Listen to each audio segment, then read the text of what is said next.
사실 제가 이 자리에서 전하게 되는 이 말씀은 새로운 것이 아니라 가장 기본적이고 그리고 우리가 지금까지 정말 귀에 딱지가 앉을 만큼 들었던 그런 진리들입니다. 그래서 이 시간 물론 저에게는 이 시간을 이렇게 전하면서 점검이 되겠지만 여러분 듣는 여러분의 입장에서는 지금까지 들은 진리지만 우리 이 지식적으로 아는 게 우리 신앙이 아니잖아요. 우리의 삶이 정말 하나님 중심적인 삶으로 전환되고 실제로 그 열매들이 나타나야 우리가 실제로 아는 거거든요. 그래서 그런 부분에서 우리의 가장 핵심이라고 할 수 있는 오늘 하나님 중심적인 삶, 이 부분을 나눠볼 텐데 이 부분을 나누는 것이 아니라 예수님께서 이 땅에 오신 이 땅의 사람들 중에 하나님 중심적인 삶을 가장 잘 사신 분이 예수님이잖아요. 그래서 예수님께서 철저하게 이 하나님 중심적인 삶을 사셨는데 그런데 예수님께서 어떻게 이 하나님 중심적인 삶을 살 수 있었는지 그 부분, 그래서 그 부분을 제가 오늘 이렇게 나눠보려고 합니다. 성경에는 여러 부분에서 보면 하나님은 우리의 중심을 살피시는 분이다 이렇게 말하고 있습니다. 사무엘상 16장 7절에 보면 이렇게 기록하고 있습니다. 여호와께서 사무엘에게 이르시되 그 용모와 신장을 보지 말라. 내가 이미 그를 버렸노라. 나의 보는 것은 사람과 같지 아니하니 사람은 외모를 보거니와 나 여호와는 중심을 보느니라. 이 구절 우리가 잘 알지만 이 구절이 어떤 내용이냐면 사울 왕이 하나님의 명령에 2번 불순종한 이후에 하나님께서 사울 왕을 버리시기로 선택하십니다. 그리고 사울 왕을 대신해서 다윗을 이스라엘의 왕으로 세울 것을 결정하시고 그리고 이제 사무엘 선지자에게 이새의 집에 가서 너는 내가 명한 사람에게 기름을 부어라. 그래서 다윗 왕을 왕으로 세우는 기름 붓는 이렇게 배경을 이렇게 설명하고 있는 구절입니다. 그 당시에 이 사무엘이 얼마나 이 하나님 중심적인 삶을 사는 사람이었냐면 블레셋과의 전쟁에서 하루 아침에 엘리 제사장과 엘리 제사장의 2 아들이 동시에 죽잖아요. 그러고 난 뒤에 이제 사무엘이 이스라엘의 새로운 지도자로 이제 오르게 됩니다. 근데 우리가 우리의 인간적인 상식적인 부분에서 생각을 해보면 전쟁 중인 국가에 만약에 내가 오늘날로 치면 대통령이죠. 대통령이 되었다. 그렇게 하면 과연 저와 여러분 같으면 어떤 길을 선택하겠습니까? 저 같으면요, 군사를 모집해서 군사훈련을 시키든가 아니면 만약에 상대국이 우리보다 훨씬 강대국이라고 하면 다른 강대국에게 오늘날로 치면 우리가 미국에게 사신을 보내서 도움을 요청할 겁니다. 이게 그러니까 상식적인 우리 인간의 상식적인 생각입니다. 실제로 역대하 16장에 보면 이스라엘 왕 바하사가 유다를 쳐들어왔을 때 유다 왕, 그 당시에 유다 왕이 아사였죠. 아사가 한 행동이 뭐였냐면 사신을 아람 왕에게 보내서 많은 은금을 가지고 아람 왕에게 보내서 아람 왕의 도움을 청합니다. 근데 이 아사 왕이 처음부터 그러면 이렇게 믿음이 없는 사람이었냐? 아닙니다. 우리 여기서 보면 아시겠지만 이게 이 아사 왕이 고백한 그 고백이잖아요. 그러니까 하나님을 찾지 않는 사람은 죽이기로 맹세할 만큼 그렇게 하나님을 찾는, 그러니까 하나님 중심적인 사람이었습니다. 아사왕이. 그런데 그 아사왕이 하나님을 떠나자 사람을 의지합니다. 예, 이게 우리 인간의 본성이고 지극히 상식적인 생각입니다. 자, 그런데 이스라엘의 지도자가 된 그 사무엘이 가장 먼저 한 일이 뭐냐면요, 이스라엘 백성들을 미스바에 모아놓고 그 회개의 기도회를 벌입니다. 그뿐만 아니라 이 이스라엘 백성들이 미스바에 모여 있을 때 블레셋 군사들이 쳐들어오잖아요. 이때가 기회다. 우리가 이스라엘을 완전히 쳐서 전멸할 때가 이때다. 그래서 블레셋이 쳐들어와서 정말 그 위협을 하는 그런 상황에서도 사무엘은, 그러니까 이스라엘 백성들로 하여금 전쟁 준비를 시키지 않고 하나님 앞에 기도하고 하나님 앞에 제사를 드립니다. 그러니까 이만큼 사무엘은 하나님 중심적인 사람이었습니다. 자, 근데 이 사무엘이 이제 오늘 이 16장에서 하나님의 명을 받고 이새의 집으로 갑니다. 그래서 이새 아들을 다 불러 모아놓고 이제 하나님께서 기름 부을 자를 이제 찾고 있는데, 그런데 첫째 아들 엘리압을 보는 순간 곧바로 사무엘이 기름을 부으려고 합니다. 자, 이때 하신 말씀이 바로 이 말씀입니다. 사람은 외모를 보거니와 나 여호와는 중심을 보느니라. 자, 그러면 사무엘이 왜 엘리압을 보는 순간 그 엘리압을 보고 이 사람은 하나님께서 예비하신 자다, 왜 이렇게 생각을 했냐는 겁니다. 그러니까 그 시대는 전쟁이 많은 시대입니다. 그러니까 오늘날과 같이 비행기를 타고 탱크를 타고 전쟁을 치르는 그런 시대가 아니라 그 당시에는 창과 칼, 방패를 들고 전쟁을 치르는 그런 시기입니다. 그러니까 우리가 큰 창과 큰 칼, 큰 방패를 들고 싸우는 사람하고, 그리고 저같이 몸이 왜소해서 작은 칼, 우리 예한이가 들고 다니는 저런 칼, 그 다음에 조그마한 방패를 들고 전쟁을 하는 사람하고 과연 전쟁에서 누가 유리하겠냐는 겁니다.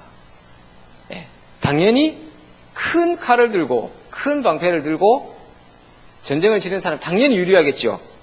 그러니까 그런 관점에서 봤을 때 사무엘이 엘리압을 보는 순간 등치가 좋고 건장하니까 이거는 이스라엘의 왕감이다. 그 바로 전에 사울 왕을 그러니까 다윗을 기름 붓기 전에 사무엘이 먼저 사울 왕을 세우잖아요. 그때 사울이 어떤 사람이었냐면 다른 사람보다 이 머리 위에 머리가 하나 더 있을 만큼, 그러니까 뭐 이렇게 키만 이렇게 큰 게 아니라 당연히 키가 크면 등치도 있을 거 아닙니까? 그러니까 그만큼 사울 왕은 그 당시에 그만큼 건장한 사람이었습니다. 그러니까 사무엘이 이런 관점으로 봤을 때, 사울 왕을 세운 하나님의 이런 관점으로 봤을 때 당연히 엘리압이 하나님께서 이스라엘의 왕으로 지목하신 자라고 생각을 한 거죠. 이만큼 우리가 사무엘이 이렇게 하나님 중심적인 삶을 살았지만 우리 인간의 본성이 순간순간 이렇게 이 자동입니다. 이게 이 육신을 보고 외모를 판단하는 게 그만큼 우리 인간은 자동입니다. 자, 이뿐만 아니라 이사야서 29장 13절, 그리고 예레미야 12장 2절, 마태복음 15장 7절에서 9절에 보면 세 시대에 동일하게 하시는 말씀이, 하나님 말씀이 동일합니다. 이 백성이 입술로는 나를 공경하나 그들의 마음은 내게서 멀리 떠났다. 자, 이렇게 말씀하고 있습니다. 그런데 그들이 실제로 하나님 말씀하신 것처럼 입술로만 하나님을 예배했냐는 겁니다. 자, 이사야서 1장 10절에서 15절에 보면 이사야 시대 이스라엘 백성들이 하나님 앞에 드린 제사들이 쫙 나열되어 있습니다. 그 당시 이스라엘 백성들은 월삭, 안식일, 대회, 성회, 그리고 정한절기. 그러니까 그들이 임의로 정한 절기가 아니라 율법에 기록된, 그러니까 레위기, 민수기 이 부분에 율법에 기록된 그 모든 절기를 지켰습니다. 자기들이 임의로 선택해서 지킨 게 아니라, 만들어서 지킨 게 아니라 율법에 기록된 그 절기들을 모두 지킨 겁니다. 자, 그리고 그 절기 때마다 제물을 드리는데 어떤 걸 드렸냐? 수양, 수송아지, 어린 양, 수염소. 예. 그러니까 율법에 명시된 제물을 살찌고 가장 좋은 것을 드렸습니다. 자, 이뿐만이 아닙니다. 예레미야 시대에 오면 그 유향과 향품이 유명한 나라에서 유향과 향품을 수입해서 같이 드립니다. 그만큼 그들의 예배가 정말 우리 육신의 눈으로 보기에는 대단한 예배였습니다. 그런데 어째서 하나님은 그렇게 헌신적인 예배를 드리는 이스라엘 백성들을 향해 너희가 입술로만 나를 공경한다. 너희 마음이 내게서 떠났다. 왜 이렇게 말씀하셨냐는 겁니다. 자, 그 부분은 간단합니다. 자, 예를 들어서 만약에 우리에게 돈이 많다고 한번 생각을 해봅시다. 예, 저와 여러분에게 돈이 많습니다. 근데 자, 어떤 분이 이제 여러분에게 잘 해줍니다. 막 여러분이 좋아하는 선물도 하고 뭐 이성 같으면 뭐 사랑한다 고백도 하고 막 같이 있기를 원하고 막 연락도 자주 오고 합니다. 그런데 나중에 알고 보니까 이 사람이 내게 잘해주는 이유가, 그러니까 내가 좋아서가 아니라 그러니까 내가 가지고 있는 어떤 돈, 내가 가지고 있는 어떤 뭐 권력, 이런 것들 때문에 만약에 나에게 잘해준다. 그거를 만약에 여러분들이 알았다고 해봅시다. 그러면 그 사람이 여러분에게 자꾸 연락하고 자꾸 찾아오고 자꾸 좋아한다고 고백할 때 과연 여러분의 마음은 어떻겠냐는 겁니다. 달갑겠습니까? 저 같으면 짜증날 것 같아요. 예. 그러니까 그 당시 이스라엘 백성들의 삶이 바로 이런 상태였습니다. 그러니까 그들은 하나님이 목적이 아니라 그러니까 자신이 원하는 목적을 얻기 위해서 제사를 수단 삼고 하나님을 수단 삼았습니다. 그러니까 하나님은 그들의 그러한 중심을 보시고 너희가 나를 입술로만 공경한다. 너희 마음이 내게서 떠났다. 이렇게 말씀하고 있는 겁니다. 자, 그런데 이런 삶이 예수님의 시대에만 있었던 것이 아닙니다. 자, 오늘날 우리를 한번 보십시오. 자, 우리가 어디에 지금 의미를 두고 치중하고 있는지, 우리 역시 겉으로 드러나는 행위에 많은 중점을 둡니다. 그래서 제가 오늘 주제가 하나님 중심적인 삶이라고 했는데, 이 하나님 중심적인 삶, 이 부분만 하더라도 우리는 예수님께서 사신 그 삶에 초점을 맞춥니다. 삶에. 그러니까 그 예수님께서 어떻게 살았는지를 우리가 성경을 통해서 보고 그 삶을 우리가 본받으려고 무진장 애를 씁니다. 자, 그런데 예수님의 모든 삶은 예수님이 가지고 있던 마음의 자세에서 나왔습니다. 자, 제가 결혼하기 전에 1년간 제가 울산과 거제를 이렇게 왕복하는 이렇게 연애를 했거든요. 지금이야 그가대교가 있으니까 막 넉넉 잡아도 2시간이면 갑니다. 한 거리는 200km가 안 되고. 근데 그 당시에는 그가대교가 없었거든요. 그래서 통영으로 해서 고성으로 해서 이렇게 갑니다. 그러면 한 3시간 걸리더라고요. 자, 제가 왕복하면 한 500km, 한 500km에서 한 600km 정도 되는 거리. 자, 제가 이 거리를 매주마다 제가 1년을 다녔거든요.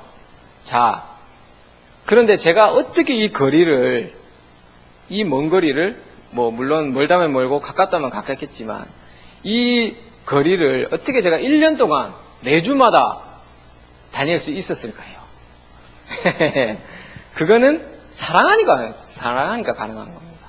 그러니까 사랑하니까 그 거리를 갈 수 있었던 겁니다. 자, 우리 신앙도 똑같습니다. 그러니까 우리가 하나님을 사랑하는 자리에 있으면 그에 따른 행동은 자동으로 나오게 되어 있습니다. 자동으로. 예.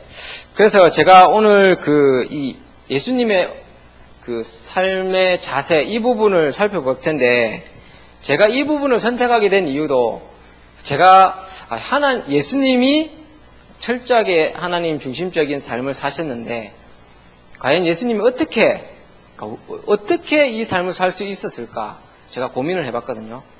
근데 저에게 보여지는 부분은 예수님이 사신 그 예수님의 그 마음의 자세가 저는 가장 먼저 보였습니다. 그래서 제가 오늘 그 자세를 제가 살펴보려고 합니다.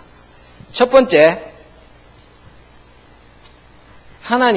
예수님은 아버지의 뜻을 위해 종의 삶을 자청하셨습니다. 자, 원래 제가 빌립보서 2장 5절에서 8절을 먼저 읽어야 되는데, 그냥 띄었습니다. 죄송합니다. 예, 지금 읽어보겠습니다. 빌립보서 2장 5절에서 8절.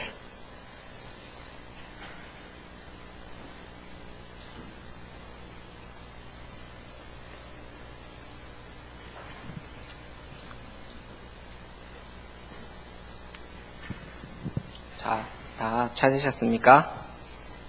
읽어보겠습니다. 같이. 너희 안에 이 마음을 품으라. 곧 그리스도 예수의 마음이니 그는 근본 하나님의 본체시나 하나님과 동등됨을 취할 것으로 여기지 아니하시고 오히려 자기를 비어 종의 형체를 가져 사람과 같이 되었고 사람의 모양으로 나타나셨음에 자기를 낮추시고 죽기까지 복종하셨으니 곧 십자가에 죽으심이라. 아멘. 자, 어떤 선교사님이 이런 말씀을 하셨습니다. 예수님께서 인간의 모습으로 이 땅에 오신 것만큼 그분의 사랑을 잘 보여주는 것은 없다. 자, 이게 무슨 얘기냐면, 혹시나 우리 애완견 키우시는 분들 혹시나 오해하지 마십시오. 제가 예를 들어서 한 겁니다. 여러분들 비하해서 그런 게 아니라 예를 드는 거니까 이해를 해 주십시오. 자, 요즘 우리나라에 보면 애완견 키우는 게 이게 널리 그러니까 많은 사람들이 애완견 키우잖아요. 자, 그런데 그 사람들이 이 애완견을 얼마나 좋아하냐면, 제가 하루는 TV를 봤는데 그러니까 개가 입는 옷이 있대요. 옷. 그 옷이 300벌이에요. 300벌. 예, 300벌. 그래서 개 입는 옷을 넣는 옷장이 따로 있을 만큼. 예. 그런데 자기 자녀는 옷이 몇 벌 안 되는, 정작 자기 자녀는, 그러니까 그 얘기를 하려고 한 거는 그만큼 사람들이 개를 좋아합니다. 예. 그래서 그 개하고 같이, 잠도 자고, 그리고 산책도 같이 나갑니다. 산책 나갈 때는요, 또 개가 신는 신발이 있답니다. 그래서 개에게 신발을 신겨서 이렇게 같이 나갑니다. 그리고 이뿐만 아니라 개 유모차가 있거든요. 그러니까 이게 진짜입니다. 제가 지어내는 게 아니라, 예, 개가 타고 다니는 유모차가 있습니다. 예, 그래서 개 유모차에 또 실어 다니기도 하고요. 그리고 피치 못할 사정으로 만약에 그 개를 데리고 가지 못하는 어떤 장소에 가든가 아니면 여행을 가면 개 호텔이 있어요. 그래서 거기에 맡겨서 주인을 대신해서 이렇게 먹이를 주고 잠을 재우고 합니다. 자, 그만큼 사람들이 개를 좋아합니다. 그리고 개 샴푸가 있거든요. 제가 이걸 써봤는데, 예. 와, 이게 사람 거보다 더 좋습니다. 진짜로. 향기도 엄청 향기롭고, 예. 이게 머릿결이, 이게 지금 제가 이렇게 조금, 모발이 좀 센데, 근데 이게 진짜 바람에 날릴 만큼, 그만큼 좋습니다. 예. 그러니까, 제가 보니까요, 이게 웬만한 사람이 사는 것보다 개가 어떤 면에서 보면 더 많은 걸 누리고 사는. 죄송합니다. 이거 제가 비하하기 위해서 그런 게 아니라, 예. 그런데, 그렇게 개를 이렇게 좋아하지만, 사람들이 좋아하지만, 개를 위해서 그 개 주인이 개가 되어주진 않습니다. 되어줄 수는 없지만 설사 그럴 능력이 된다고 해도 과연 개가 되어줄 사람이 있을까요? 주인이? 저 같으면 몇십억을 준다고 해도 저는 안 할 겁니다. 예. 그런데 예수님은 우리를 위해서 인간이 되어주셨습니다. 자, 그러면 도대체 아버지의 뜻이 무엇이었기에 예수님은 그토록 엄청난 희생을 감수하셨냐는 겁니다. 창세기 12장에 보면 하나님께서 75세 된 아브라함에게 이런 말씀을 하십니다. 너는 본토 친척 아비 집을 떠나 내가 너에게 명할 땅으로 가라. 내가 너로 큰 민족을 이루고 너에게 복을 주어 너를 복의 근원 삼겠다. 이런 말씀을 하십니다. 자, 이 말은 하나님께서 아브라함을 택하시고 아브라함에게 복을 주신 이유가 아브라함 한 사람만을 위함이 아니었다는 얘기입니다. 내가 너로 큰 민족을 이루고, 벌써 하나님은 아브라함을 택하실 때 그 아브라함의 믿음을 이어받을 한 나라, 이스라엘을 생각하시고 아브라함을 택하신 겁니다. 그러니까 더 나아가서는 이 이스라엘이라는 한 나라를 통해서 온 열방을 하나님께로 이끌기 위한 그런 계획을 가지시고 하나님은 아브라함을 택하신 겁니다. 자, 그런데 문제는 아담의 죄로 인해서 이 땅의 모든 인간이 죄인이 되었기 때문에, 그렇기 때문에 죄인의 신분으로는 하나님 앞에 나아갈 수 없다는 겁니다. 자, 그러니까 이 죄 문제가 해결되지 않으면 하나님의 계획이 이 땅에서 이루어질 수 없는 겁니다. 그래서 예수님이 이 땅에 오신 겁니다. 자, 예를 들어서 제가 살인죄를 저질렀다고 한번 제가 생각을 해봅시다. 예, 그러면 제가 이 죄로부터 자유해지려고 하면 두 가지 방법이 있습니다. 그러니까 살인죄를 지은 제가 정당하게 법원의 심판을 받고 그 죄값을 치르는 것과, 그리고 물론 이게 현행법상 불가능하지만 제 죄를 대신해서 다른 사람이 제 죄값을 대신 치러주면 제가 그 죄로부터 자유해집니다. 자, 그런데 문제는 우리 육신의 죄는 이렇게 죄값을 치르면 이 죄 문제는 해결이 됩니다. 그런데 문제는 로마서 6장 23절에 보면 우리가 하나님의 목적을 버리고 우리의 목적을 선택한 그 영적인 죄의 값은 사망이라는 겁니다. 자, 그래서 여기서 제가 말씀드리는 사망이라는 얘기는 제가 오해하실까봐 드리는 얘기인데, 우리 육신이 죽는 이 죽음을 말하는 게 아닙니다. 우리가 죽어서 지옥에 가는, 그러니까 구원, 그러니까 우리의 육신의 생명이 끝나고 다음 생애를 얘기하는 겁니다. 그러니까 제가 여기서 영적인 죄의 값은 사망이다, 그러면 우리가 죄인 됐기 때문에 다 죽어야 된다, 이 말이 아니라 우리가 하나님의 나라에 못 들어간다는 얘기입니다.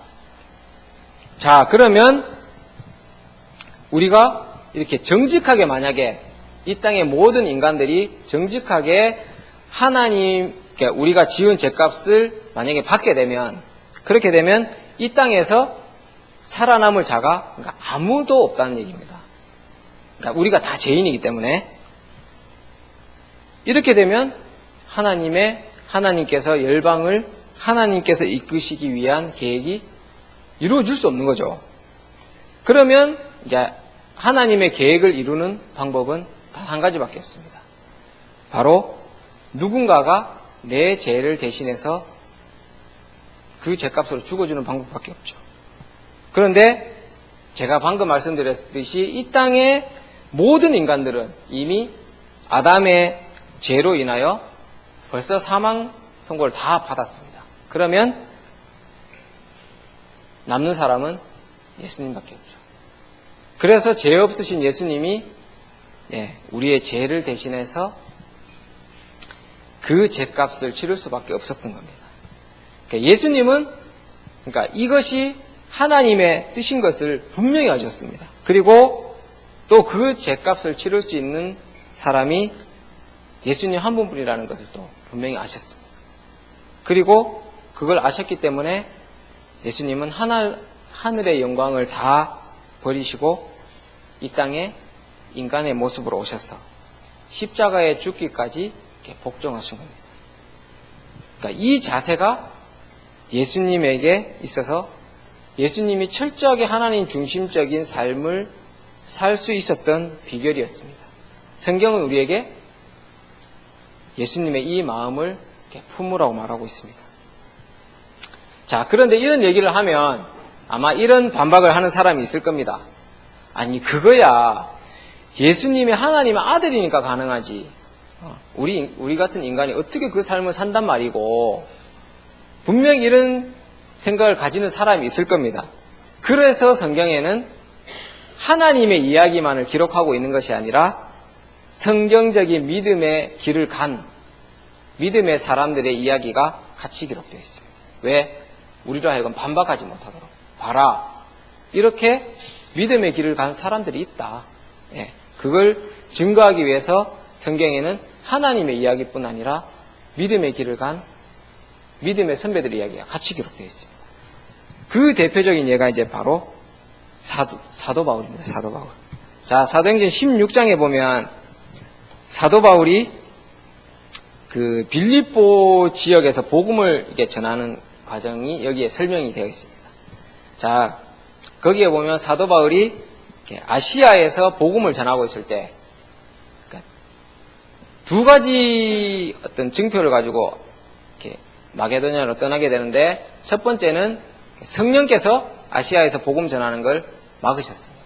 그리고 밤에 환상을 통해서 이렇게 막 마게도냐 사람들이 막 손을 흔들면서 사도 바울에게 우리를 좀 도와주세요, 이런 이제 환상을 보면서 사도 바울은 마게도냐로 가서 복음을 전하는 것이 하나님의 뜻이구나, 이렇게 이제 하나님의 뜻을 확인하고 이제 그곳으로 이동을 합니다. 이동하던 중에 이제 이 빌립보라는 지역이 마게도냐 이 나라의 첫 번째 성이래요. 이게 이동하는 중에. 그래서 그 빌립보 지역에 도착을 해서 복음을 전하게 되는데, 거기서 귀신 들린 여종 하나를 만나게 되잖아요. 그래서 귀신 들린 여종이 얼마나 사도 바울이 복음을 전하는 곳마다 따라다니면서 괴롭혔는지 사도 바울이 복음을 전할 수가 없게 된 거예요. 그러니까 제가 여기서 이게 복음을 전하고 있는데 저기 뒤에서 지방 방송을 막 하면 이게 이제 여기에 이제 있는 청중들이 정규 방송을 못 듣잖아요. 그러니까 그렇게 된 겁니다. 그러니까 그 여자가 이 사람은 지극히 높은 하나님의 종으로 구원의 길을 너희에게 전하는 자라. 그러니까 맞는 말이죠. 맞는 말인데 자꾸 이렇게 떠드니까 복음을 올바로 못 전하는 거예요. 그래서 사도 바울이 딱 한마디 합니다. 예수 그리스도 이름으로 명하느니 그 여인에게서 나와라. 그러니까 이 말 한마디 했는데 그 여자에게서 귀신이 떠나갑니다. 자, 그런데 문제는 이제 이 귀신 들린 여자를 통해서, 그러니까 왜 보면 이렇게 무속인들 있잖아요. 무속인들. 그 사람들이 사람들의 점을 쳐주고 하는 게 자기가 이렇게 능력이 있어서가 아니라, 그러니까 귀신을 이게 접신을 해서, 그러니까 귀신이 알려주는 정보를 사람들에게 얘기를 해주는 거잖아요. 그러니까 귀신 들린 여자를 통해서 사람들에게 어떤 점을 쳐주고 그 대가로 많은 이윤을 남기는 자들이 있었는데, 그런데 그 여자가 의해서 귀신이 떠나가니까 자기들 이게 돈벌이가 없잖아요. 이제 가만 앉아서 돈 벌었는데 이제는 이제 힘들게 일해야 되니까 얼마나 억울하겠습니까? 그래서 이제 바울과 실라를 이렇게 고발을 합니다. 그날 밤에 바울과 실라가 얼마나 죽지 않을 만큼 두들겨 맞고 발에는 착고가 채워진 채 옥에 갇히게 됩니다. 자, 우리 같으면 이 상황에서 어떤 기도가 나오겠습니까? 찬양이 나올까요? 저 같으면요, 아니 하나님 제가 여기 간다고 했습니까? 아시아에 복음 잘 전하고 있는데 아니 하나님이 보내놓고 이게 뭐냐고 지금 이렇게 얻어 터져가지고 아파 죽겠다고 그렇게 불평불만 나올 거 아닙니까? 그죠? 근데 바울과 실라는 우리와 전혀 달랐습니다. 그날 밤에 어떤 예배를, 진짜 얼마나 중심의 예배를 드렸냐면, 그러니까 하나님께서 감동하셔서 어떻게 할 수 없어서, 그러니까 옥터가 움직이고, 감옥문이 열리고 착고가 다 풀어지는, 그러니까 하나님께서 강력하게 임재하실 수밖에 없는 정말 그런 중심의 예배를 바울과 실라가 드리게 됩니다. 그러니까 어떻게 똑같은 사람인데 어떻게 사도 바울은 그러면 그렇게 했냐는 겁니다. 그것은 사도 바울이 가지고 있는 마음의 자세에 있습니다. 사도 바울은 그러니까 하나님의 이름 때문에 그러니까 자신이 고난받는 것을 특권으로 여겼습니다. 그러니까 이 자세가 사도 바울로 하여금 정말 그렇게 억울한 상황에서도, 우리 육신의 눈으로 보기에는 그렇게 억울한 상황에서도 하나님 앞에 정말 중심의 감사의 예배를 드릴 수 있는 그런 밑거름이 된 겁니다. 자, 그런데 우리는 이런 성경 구절을 보면서도 우리는 너무나도 많은 경우에 하나님과 함께 영광 받는 것은 우리는 좋아하면서, 근데 예수님께서 받으신 고난은 우리는 거부를 합니다. 성경을 보더라도 하나님께 아름답게 쓰임 받았던, 우리가 성경을 보더라도 우리가 하나님께 아름답게 쓰임 받았던, 그러니까 그 부분만을 보지, 그 사람이 그러니까 하나님께 쓰임 받기 위해서 어떤 다루심의 과정을 거쳤는지, 이 부분은 우리가 관심이 없다는 거죠. 자, 그런데 우리가 분명히 알아야 할 것은 뭐냐면, 빌립보서 2장 9절에서 11절, 금방 읽은 그 밑에 절에 기록된 그 구절에 보면 예수님께서 받으신 영광이 이렇게 다 기록되어 있습니다.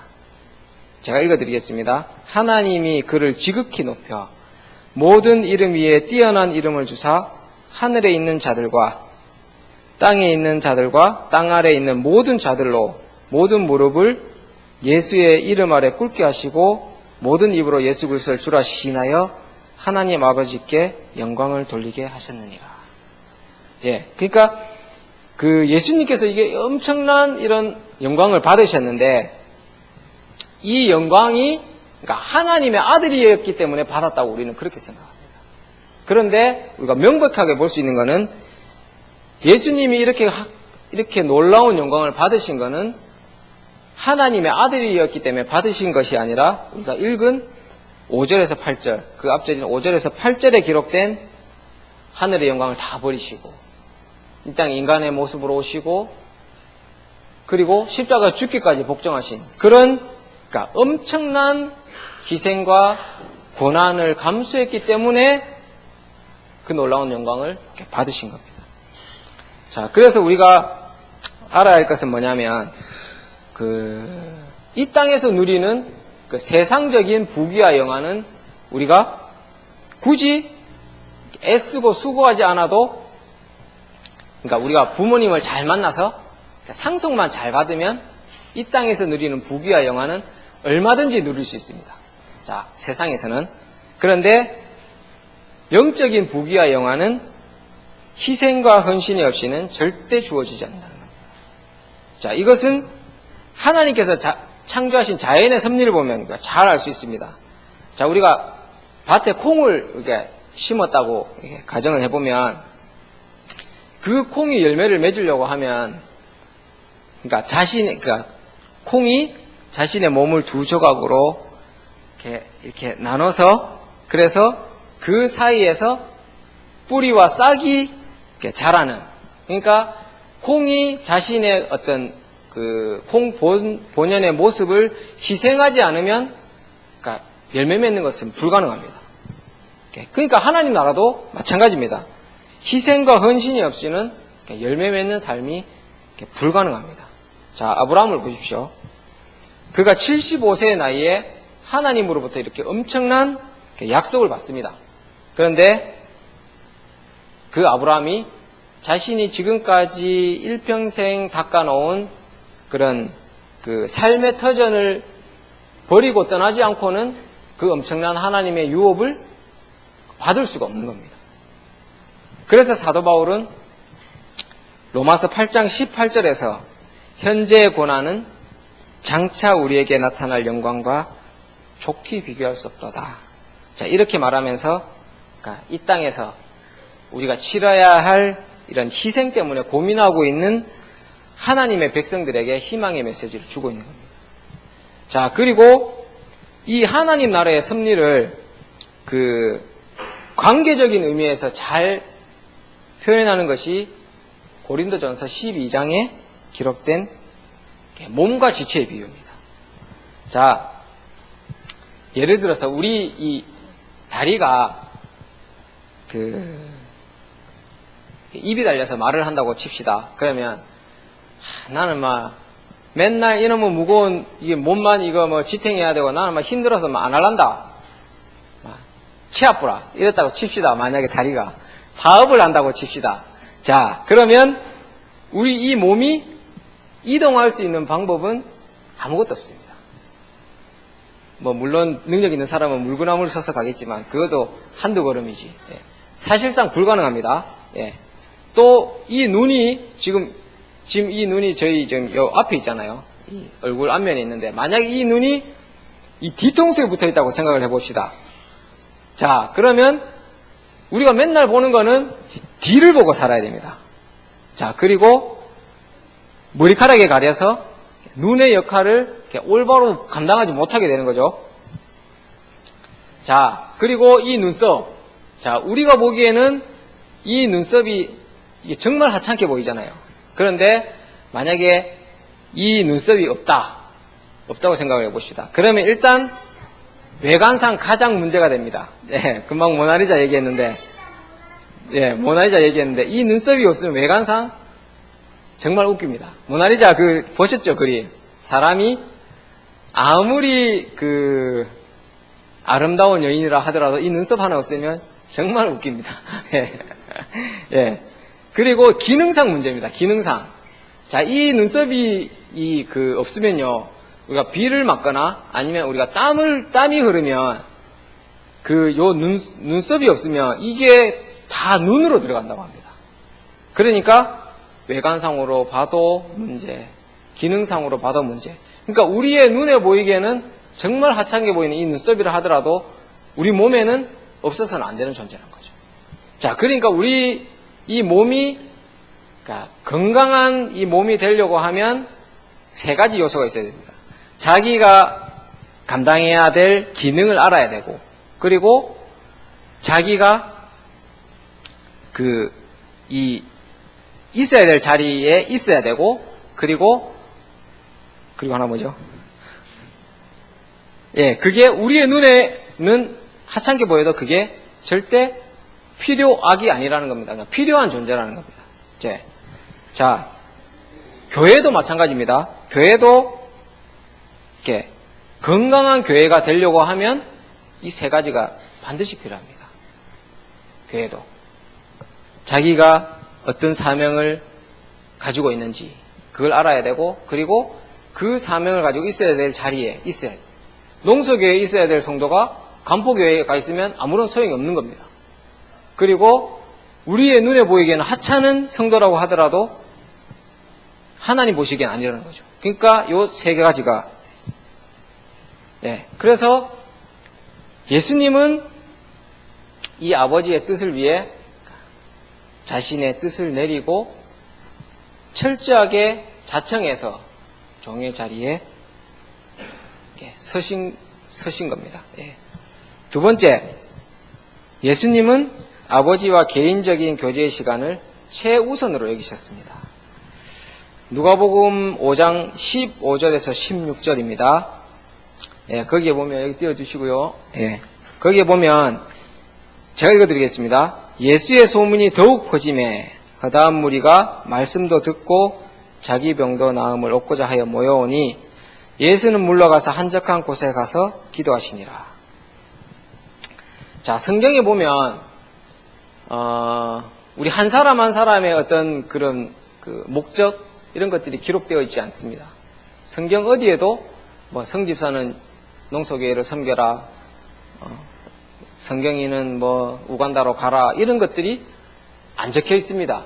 예. 그러니까 하나님과 어떤 하나님의 목적과 하나님의 뜻을 이룬 사람들의 이야기가 적혀 있는데, 자, 그러면 하나님은 우리 인간을 창조하신 목적이 하나님의 뜻을 이루기 위하여 우리를 동력자로 창조하셨다고 하는데, 자, 그러면 이게 성경에 안 나와 있으면 우리가 이것을 어떻게 알 수 있냐는 겁니다. 자, 어떻게 알 수 있냐는 겁니다. 그러니까 하나님과 교제를 통해서 우리가 하나님으로부터 직접 들어야 됩니다. 그래서 하나님과 개인적인 교제의 시간이 중요한 겁니다. 자, 이 본문의 내용은, 자, 읽어서 아시겠지만, 자, 이 본문의 내용은 뭐냐면, 예수님께서 공생애를 시작하시면서, 여러 동네를 다니시면서 이제 말씀도 전하시고, 병 고치는 능력도 행하시고 하니까 예수님이 이제 유명해진 겁니다. 그래서 이제 많은 사람들이 이제 예수님의 말씀도 듣고 병 고침을 받기 위해서 많은 사람들이 예수님에게 이제 몰려옵니다. 그런데 예수님은 그 무리들을 그냥 버려두시고 기도하러 가신 겁니다. 그러니까 예를 들면 제가 이게 지금 이 자리에서 이렇게 설교를 해야 되는데, 그런데 제가 여기 여러분들을 다 모아놓고, 여러분 제가 지금 기도할 때가 설교할 때가 아닙니다. 저는 기도해야 됩니다 하고, 자, 기도하는 거랑 간 거랑 비슷한 의미라는 겁니다. 예. 자, 그만큼 예수님은 아버지와 개인적인 교제의 시간을 최우선으로 여기셨습니다. 그런데 예수님께서 아버지와 개인적인 교제의 시간을 최우선으로 여긴 이유가 있습니다. 그 이유가 뭐냐면, 우리 관계라는 것이, 이 관계라는 것이, 한 번 어떤 관계를 가지면, 그 관계가 지속되는 것이 아니라, 예. 그러니까 매 순간순간, 하나님 앞에 나아가지 않으면 이 관계가 지속될 수 없기 때문입니다. 그러니까, 우리 육신의 관계도 마찬가지잖아요. 제가 요즘에 직장 때문에 주말 부부 하시는 분들 많이 보는데, 그런데, 어쨌든 피차 어쩔 수 없어서 주말 부부를 하지만, 그런데 주말 부부를 하면서 부부 사이가 멀어지는 경우를 제가 참 많이 보거든요.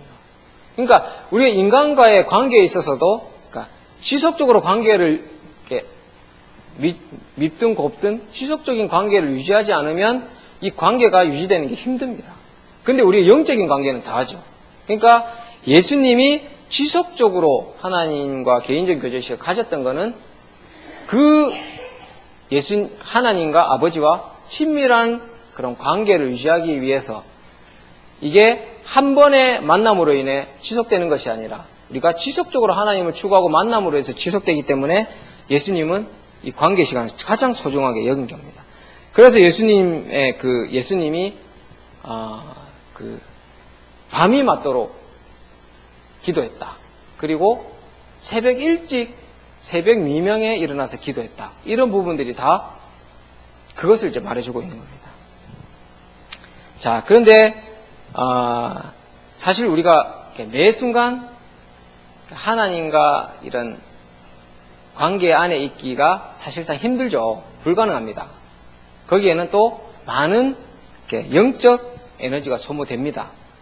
그럼에도 불구하고 우리가 그 삶을 추구해야 되는 이유는 그 삶에만 회복이 있기 때문입니다. 성경에 보면 하나님을 떠난 많은 사람들의 이야기가 기록되어 있습니다. 그런데 결과는 두 부류입니다. 다윗처럼 쉽게 돌이키고 하나님께로 돌아오는 사람이 있는가 하면, 이제 조금 이따 살펴볼 히스기야처럼 영원히 돌아오지 못하는 사람도 있습니다. 근데 그들의 이 삶의 이 결과를 놓고 봤을 때 그들이 그렇게 삶이 될 수밖에 없었던 결정적인 요인이 뭐냐면 그들의 마음의 자세에 있습니다. 자, 열왕기야 20장에 보면 히스기야가 나이 40이 되었을 때 하나님께서 그에게 죽을 병을 허락하십니다. 그런데 히스기야는 하나님께서 왜 자신에게 죽을 병을 허락하셨는지 하나님의 의도를 알지 못했습니다. 그래서 하나님 앞에 통곡을 하고 기도를 하죠. 하나님께서 이제 이 기도를 들으시고 히스기야의 생명을 이제 15년 연장을 해 주십니다. 이때 이제 므낫세가 태어납니다. 자, 여러분 므낫세 하면 어떤 생각이 떠오르십니까? 므낫세.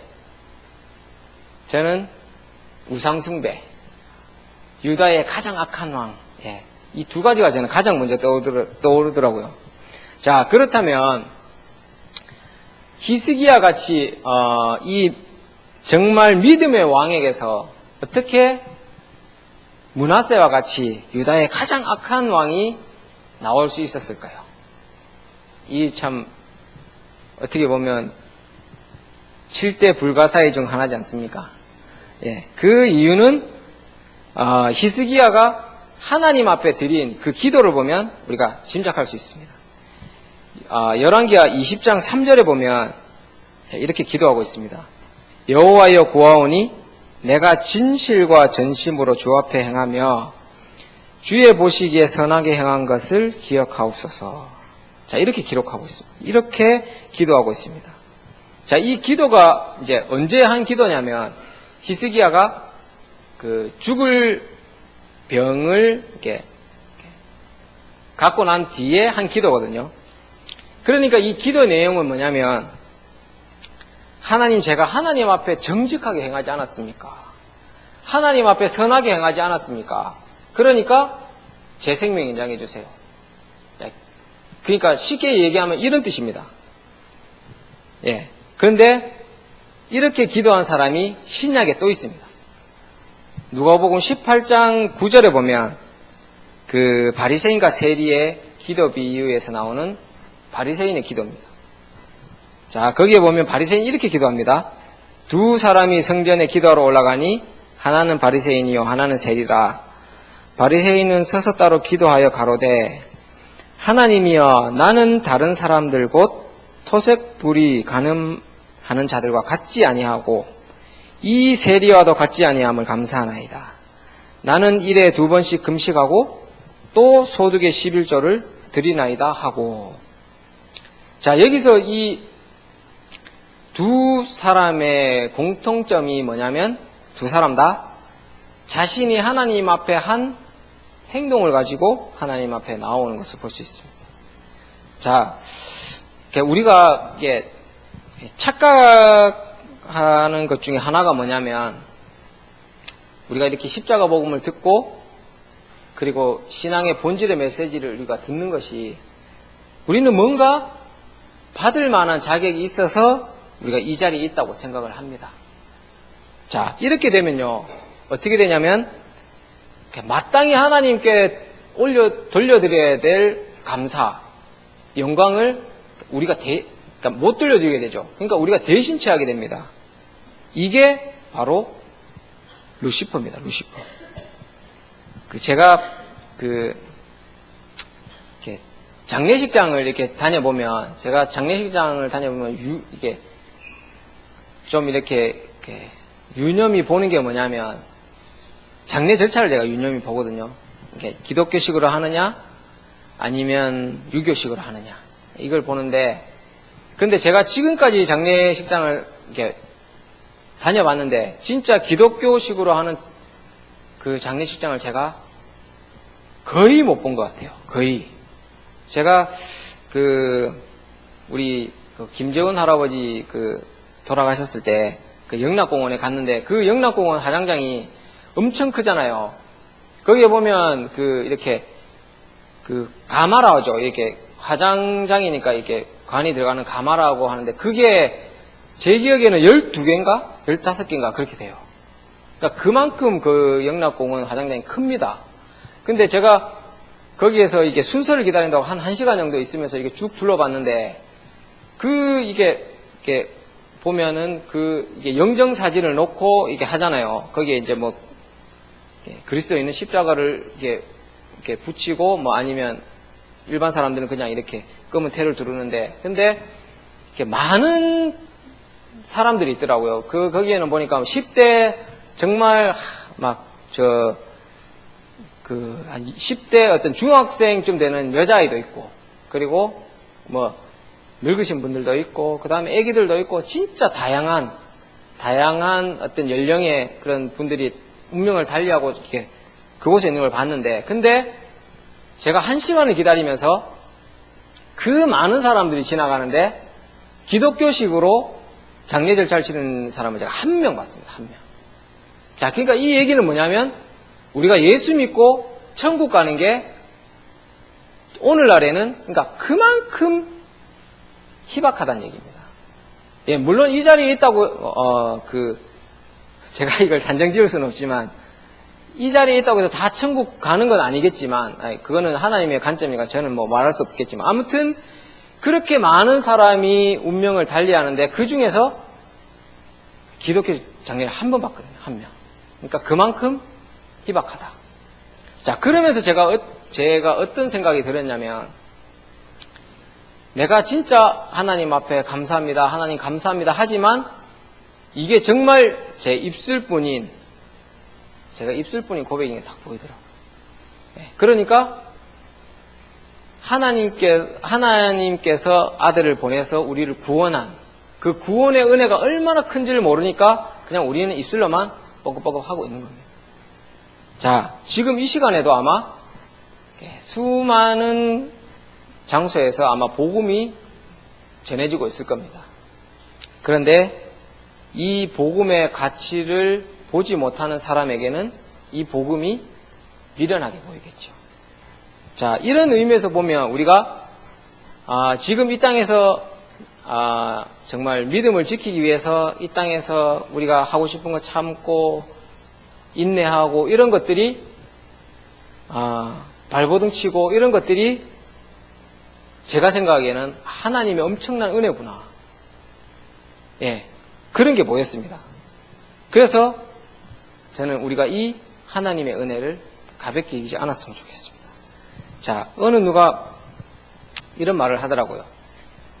그러니까 뱀하고 꽃이 있는데, 그 뱀하고 꽃은 똑같이 그러니까 아침 이슬을 먹고 자라지만 뱀은 이 아침 이슬을 먹고 사람을 죽이는 독을 만들고 꽃은 아름다운 꽃잎과 향기로운 향기를 만든다. 이런 얘기를 하더라고요. 그러니까 하나님의 은혜는 어느 누구에게나 동일하게 주어집니다. 그런데 그 은혜를 받는 우리의 자세에 따라서 그 은혜가 정말 생명이 되기도 하고 아니면 그 은혜가 우리에게 독이 되기도 하는 그런 결과를 가져오는 겁니다. 자, 히스기야도 처음에는 하나님께서 주신 은혜로 인해서 겸손하게 왕의 임무를 잘 감당했습니다. 그런데 그 겸손이 오래가지 못했죠. 하나님께서 그에게 죽을 병을 허락하셨을 때 히스기야는 왜 하나님 나에게 이런 병을 주셨을까? 하나님의 의도를 알려고 하기보다는 사람들에게 기억될 자신의 이미지. 그러니까 그 당시에는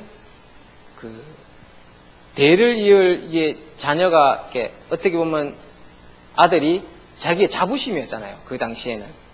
그러니까 자기는 자녀도 한 명 없이 죽으면 사람들이 자기가 어떻게 보겠냐. 그래서 그 이미지를 먼저 생각했기 때문에 하나님 앞에 그런 기도를 하게 되고 이렇게 된 겁니다. 자, 그 결과 히스기야가 이렇게 하나님의 뜻이 아닌 자기 어떤 사람에게 보여지는 어떤 이미지를 선택한 결과 유다의 가장 악한 왕 므낫세의 아들이라는 진짜 엄청난 기록을 자기에게 남기게 되는 거예요. 이것은 이제 뭐 성경에 기록되어 있다 보니까 이 땅의 인류가 끝나지 않는 이상 끝까지 따라하는 이름표 아닙니까? 히스기야 아들 므낫세. 그러면 유다의 가장 악한 왕. 이게 이제 끝까지 따라다니. 그러니까 만약에 이 히스기야가 하나님께서 처음 그를 부르셨을 때 자기 목적을 내리고 하나님의 목적대로 만약에 순종했다면, 그렇다면 히스기야의 삶에 이처럼 치명적인 오점은 남기지 않았을 겁니다. 자, 그런데 안타깝게도 이 성경에는 많은 믿음의 사람들이 이 믿음을 아들에게 물려주지 못하는 그런 걸 봅니다. 저는 그 이유가 사랑에 대한 왜곡된 이해를 가지고 있기 때문이다. 저는 그렇게 생각하거든요. 그러니까 우리가 하나님 앞에 어떤 기도를 하든지 아니면 어떤 하나님 앞에 원하는 것이 있다고 합시다. 그러면 우리는 하나님께서 내가 원하는 것을 들어주지 않으면 하나님이 나를 사랑하지 않는다고 생각합니다. 자, 그런데 하나님의 관점에서 보면 하나님께서는 우리를 사랑하시기 때문에 우리가 원하는 것을 다 들어줄 수 없는 겁니다. 그러니까 우리의 관점과 하나님의 관점이 그만큼 다른 겁니다. 자, 이게 어떤 의미냐면, 그러니까 날카로운 칼을, 그러니까 갓난쟁이 애기가 갖고 있는 것과 똑같은 겁니다. 그러니까 똑같은 칼이라고 하더라도 이 칼이 요리사의 손에 들려 있으면 맛있는 요리를 하는 도구로 유용하게 쓰이죠. 그런데 이 칼이 만약에 칼의 위험성을 모르는 갓난쟁이 애기에게 들려져 있다면 그 칼은 그 아기의 생명을 위협할 수 있는 흉기가 되는 겁니다. 자, 그래서 우리에게 무엇보다 중요한 것이 바로 이 하나님의 관점이 부어지는 것입니다. 이렇게 하나님의 관점으로 우리가 환경을 보고 우리가 하나님의 관점으로 세상을 바라봐야 세상에서 승리하는 삶을 살 수 있습니다. 자, 저는 오늘 말씀을 마치면서 이게 예수님께서 이게 철저하게 하나님 중심적인 삶을 사셨는데 그 삶을 살 수 있었던 가장 핵심적인 원동력은 예수님이 가지고 있던 마음의 자세였다고 살펴봤습니다. 그 중에 첫 번째는 예수님은 아버지의 뜻과 목적을 위해 자신이 이 땅의 종의 삶을 자청하셨다. 그리고 두 번째는 그 아버지의 뜻과 목적, 자신의 정말 생명과 같이 여겼던 그 아버지의 뜻과 목적을 알기 위해서 하나님과 개인적인 교제의 시간을 최우선을 여겼다. 저는 이 두 부분을 살펴봤습니다. 그래서 제가 단정 지을 수는 없지만 성경이 이렇게 기록하고 있으니까 그래서 우리가 이런 마음의 자세로 돌이켜지면 우리 역시 하나님 중심적인 삶을 얼마든지 살 수 있을 거라 저는 확신합니다. 그래서 그렇게 전환되기를 축복합니다.